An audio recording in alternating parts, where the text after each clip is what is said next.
सुबह जब आश्रम से चलने लगा तो साधु वेशधारी सुदर्शन कहने लगा, वत्स, मुझे लगता है कि आप कोई चक्रवर्ती राजा हैं। रामू अपनी सच्चाई छुपाना चाहता था और वह बोला, मैं दौलतपुर के राजा रामेश्वर सिंह का महामंत्री हूँ ऋषिवर। यह सुनकर सुदर्शन मन ही मन सोचने लगा, यह सफेद झूठ बोलता है, जैसे मैं इसे पहचानता ही नहीं। ऋषि महाराज, इस सुनसान वन में आप जैसे तपस्वी संत से भेंट हो गई, यह तो मैंने कभी सोचा भी नहीं था। आप मुझे अपना परिचय दीजिए कि आप कौन हैं। भाई, हमारा क्या परिचय, हम तो सन्यासी ठहरे। ऋषि की विनम्रता से रामू बहुत ही प्रभावित हुआ और कहने लगा, जो सच्चा ज्ञानी होता है वो ऐसी ही बातें करता है। आप मुझे अपना सेवक समझिए और अपना पूरा परिचय दीजिए। सुनो राजन, मैं बहुत समय से यहाँ पर इसी वन में रह रहा हूँ। मेरा नाम एकत्नु है और सृष्टि के आरंभ में मेरा जन्म हुआ था। तब से मैंने दूसरा शरीर धारण नहीं किया, इसलिए मेरा नाम एकत्नु है। ऋषिवर, आप सृष्टि के आरंभ में पैदा हुए और इतने साल बाद भी आप जीवित हैं। इसमें आश्चर्य की कोई बात नहीं है। तपस्या से सब कुछ संभव है। तपस्या से ही मैं सर्वज्ञ बन गया हूँ। चाहो तो मैं तुम्हें इस बात का प्रमाण अभी दे सकता हूँ।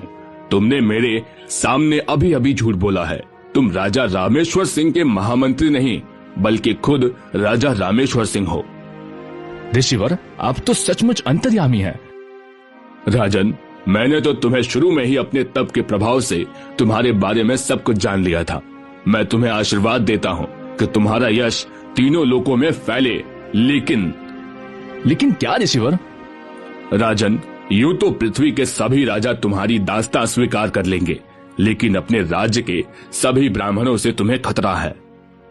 ब्राह्मणों से खतरा? वह कैसे? हाँ राजन, यदि तुम ब्राह्मणों के क्रोध से बच गए तो इस पृथ्वी पर अनंत काल तक तुम्हारा राज्य होगा। ऋषिवर, आप मुझे बताइए कि ब्राह्मणों के क्रोध से कैसे बचा जा सकता है? तुम्हें अपने राज्य के सभी ब्राह्मणों को महल में एक महाभोज पर बुलाना होगा। उन्हें भोज में जो खाना परोसा जाएगा, उस खाने को खाकर सभी ब्राह्मण सिर्फ तुम्हारा ही गुणगान करेंगे। तब तो मैं जाते ही अपने राज्य के सभी ब्राह्मणों को भोज पर बुला लूंगा। लेकिन ऋषिवर, आपको भी मेरे साथ चलना होगा। राजन, वैसे तो मैं कभी किसी महल में नहीं जाता, लेकिन तुम्हारे खातिर मैं अपनी यह प्रतिज्ञा तोड़ दूंगा। मैं दौलतपुर जाकर अपनी देखरेख में ही सभी ब्राह्मणों के लिए भोजन तैयार करवाऊंगा। यह तो और भी अच्छी बात है ऋषिवर। ठीक है, अब तुम जाओ।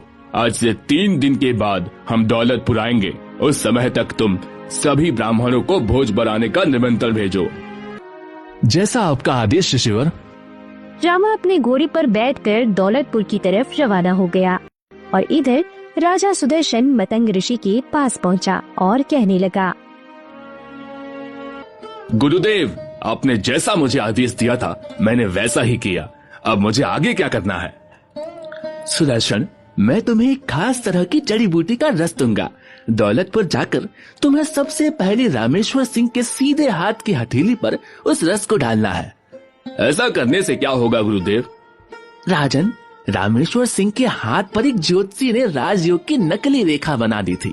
तुम जैसे ही उस रस को उसके हथेली पर डालोगे, उसके प्रभाव से वह रेखा उसी समय मिट जाएगी। ऐसा होते ही राज्य के सभी लोग रामेश्वर सिंह के खिलाफ हो जाएंगे और फिर भोज वाले दिन ब्राह्मणों के खाने के साथ क्या करना है यह तो मैंने तुम्हें बता ही दिया है। तुम्हें वहां जाकर ब्राह्मणों के भोजन को अशुद्ध कर देना है, जिसके कारण सभी ब्राह्मण क्रोधित हो जाएंगे और वह क्रोध में आकर रामेश्वर सिंह को श्राप दे देंगे। इसके बाद राज्य के सभी लोग रामेश्वर सिंह की जगह पर तुम्हें राजा बना देंगे। इस प्रकार तुम्हारा बदला भी पूरा हो जाएगा और तुम अपनी रानी और पुत्र को भी कारागार से निकलवा सकोगे और उनके साथ सुख कर जीवन बिता सकोगे। ठीक है गुरुदेव, जैसा आपका आदेश। उधर दौलतपुर पहुंचकर रामू ने अपने महामंत्री से कहा, महामंत्री जी, अब हम इस राज्य के राजा हैं और एक राजा को यह तो पता होना चाहिए कि उसके खजाने में कितना धन पड़ा है। हम अभी के अभी खजाने का निरीक्षण करना चाहते हैं। महामंत्री तुरंत रामू को साथ लेकर खजाने में जा पहुंचा। इतनी दौलत देखकर रामू सोचने लगा, अरे इतनी दौलत तो मैंने कभी सपने में भी नहीं देखी। रामू जब खजाने का निरीक्षण कर रहा था कि तभी उसकी नजर वहाँ पर पड़े हुए कुछ खाली संदूकों पर पड़ी और वह महामंत्री से पूछने लगा। महामंत्री जी, यह संदूक खाली क्यों पड़े हैं? इनका धन कहाँ गया?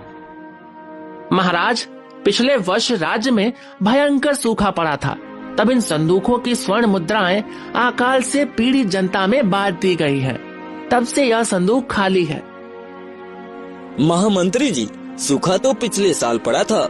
इस साल तो राज्य में खुशहाली नजर आ रही है, इसलिए राज्य के प्रत्येक आदमी से 50-50 स्वर्ण मुद्राएं कर के रूप में ली जाएं और इन खाली संदूकों को जल्दी से जल्दी भरा जाए।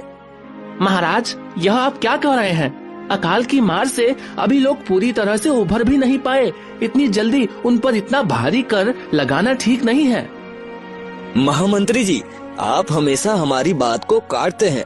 जाइए और आज से ही हमारे आदेश का पालन कीजिए। फिर सैनिक उसी दिन से राज्य के लोगों से 50-50 स्वर्ण मुद्राएं कर के रूप में वसूलने लगे।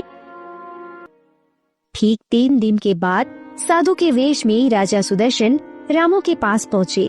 उन्हें देखकर रामू कहने लगा, रिसीवर, आपका स्वागत है। राजन, अपने हाथ आगे लाइए, मैं आपके हाथ अमृत से धोना चाहता हूँ। यह सुनकर रामू ने तुरंत अपने दोनों हाथ सुदर्शन के सामने कर दिए। तब सुदर्शन ने कमंडल में भरा हुआ जड़ी बूटियों का रस उसके हाथ पर डाला। उस रस के प्रभाव से रामू के हाथ में जो ज्योतिष के द्वारा खींची हुई रेखा थी वह मिट गई। तब सुदर्शन कहने लगा, महाराज, आज संध्या के समय आप सभी ब्राह्मणों को भोज के लिए बुलवा लीजिए।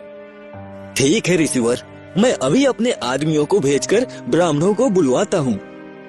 शाम के समय जब ब्राह्मणों को भोजन परोसा गया तो ब्राह्मण चिल्लाने लगे, अरे यह क्या, भोजन में मांस के टुकड़े?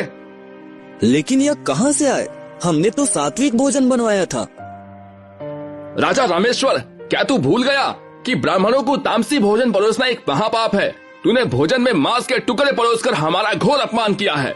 इसलिए हम तुझे श्राप देते हैं कि तू राजपाट छोड़कर तुरंत ही भिखारी बन जाए। ब्राह्मणों का ऐसा बोलना था कि उसी वक्त रामू एक बार फिर से गरीब आदमी बन गया। यह देखकर साधु के रूप में आया हुआ सुदर्शन कहने लगा, रामेश्वर सिंह, यह सब तेरे घमंड और तेरे पापों का फल है। तूने मेरे निर्दोष परिवार और मेरे राज्य को बहुत नुकसान पहुंचाया था। यह उसी का परिणाम है। आज मैंने अपना बदला पूरा कर लिया। यह देखकर महामंत्री सोचने लगा, इस प्रकार हमें एक बेवकूफ और घमंडी राजा से छुटकारा तो मिल गया। रामू राजमहल से बाहर निकला और सोचने लगा, हाय मेरे भाग्य, तूने मेरे साथ कैसा मजाक किया। पहले तो राजा बनाया और फिर कुछ दिनों के बाद वापस। तभी रामू के सामने एक देवदूत प्रकट हुआ। आप कौन हैं? मैं वही हूँ जिसे अभी कुछ देर पहले तुम कोस रहे थे, यानी मैं तुम्हारा भाग्य हूँ। क्या आप बताएंगे कि आपने मेरे साथ घटिया मजाक क्यों किया? मजाक मैंने नहीं, बल्कि ज्योतिषी चंद्र नारायण ने तुम्हारे साथ किया था। उसने जबरदस्ती एक नकली भाग्य रेखा तुम्हारे हाथ पर बनाई, जिससे तुम राजा बन गए, जबकि तुम्हारे भाग्य का फैसला तो मैं करता हूँ। जब तुम्हारे भाग्य में राजा बनना था ही नहीं, तो भला ज्योतिषी तुम्हारा भाग्य कैसे बदल सकता है? यह सुनकर रामू का चेहरा उतर गया और फिर भाग्य देवता और रामू दोनों देवपुर के ज्योतिष चंद्र नारायण के पास चल पड़े। ज्योतिषी ने जब रामू को देखा तो कहने लगा, अरे राजा रामेश्वर सिंह, आप इस हालत में? यह सुनकर भाग्य देवता कहने लगा, चंद्र नारायण, तुमने देखा, रामू पूरे 1 महीने तक भी राजा बनकर नहीं रह पाया। लेकिन यह कैसे हुआ? मैंने तो इसके हाथ में राजयोग की रेखा बनाई थी। जिस प्रकार तुमने रेखा बनाई थी, उसी प्रकार वह रेखा मिट भी गई। भाग्य देवता, मैंने आपके फैसले को बदलने की कोशिश की, लेकिन मैं असफल रहा। मुझे माफ कर दीजिए। चंद्र नारायण, तुम एक ज्ञानी आदमी हो।